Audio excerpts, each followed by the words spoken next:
I just want to piggyback off of this comment. You know, when I first posted this video that this is attached to, I had a lot of black people coming in there saying, oh, well, if Trump send the National Guard, he's just going to make it worse because they are already trying to take our people out. Let me tell you something. There is nothing more wicked than what I see in the black community. That man was sitting in his car doing nothing to nobody. Okay? And I don't know his history, and I don't know him. What I'm saying is the way that whoever that was that pulled him out of that car and he killed him, that was a demon. These people are monsters. You wonder why people, when they see, especially, and I'm going to talk about the black community because I'm black, I can do that. Anybody can talk about the black community because it sucks. But here it is, that brother is sitting there, and whatever it is he was doing, because if you live by the sword, you die by the sword. I don't know none of his affiliation, what he does or whatever. All I know is this. All of this stuff is coming out. The car that pulled out up in front of him, you can see it in his glasses. It looks like a car that he took a picture on days before. It looks like it was some kind of setup. Every time I'm going into this app, I'm seeing setup after setup, it seems to be. But that's not the point. The point is this. These children, these young people, they are full of demons.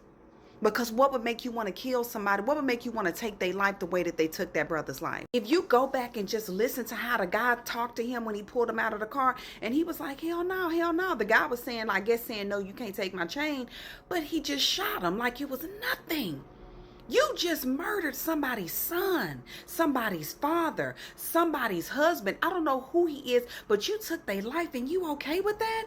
And you run off with no remorse. You got perfect strangers watching that video over and over again saying, it's so cold-blooded.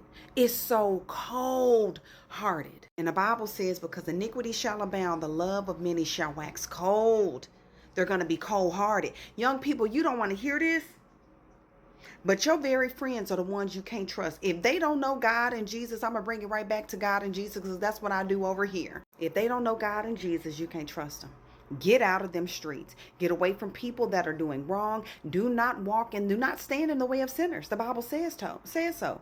To young people, don't stand in the way of sinners. Don't sit in the seat of the scornful. Don't be around these people, because whatever judgment is coming to them will impact you.